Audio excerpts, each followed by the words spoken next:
晚上7點，我哋連順車行今晚全員加班。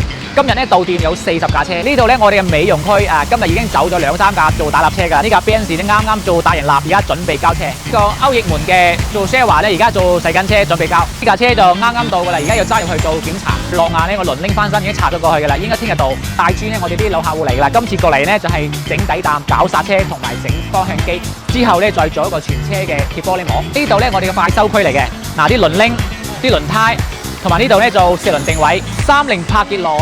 今次幫佢做全車隔音，呢度咧就係我哋嘅無塵車間啦，專門做貼膜用嘅。而家我哋師傅去咗食飯，晏啲翻嚟幫佢貼隱形車衣。呢度咧就係我哋嘅事故維修區啦，呢度飛度仔撞花咗，跟住呢台熊貓仔嘅事故車。呢度咧我哋嘅維修區，嗱今晚呢架 Benz 都要交噶啦。跟住呢架阿爾法呢就大修發動機，嗱啱啱做完超聲波翻嚟。呢度我哋嘅噴漆區嚟嘅，嗱呢一架 GTR 啱啱噴好，7房仲有2架車準備出嚟。呢2架 JDM 做緊全車翻新，呢一架 CLS 要做到裸鐵。呢度我哋嘅做底漆車間，嗱呢2架白色而家做完底噶啦，準備今晚噴呢架白色嘅幻彩綠珍珠。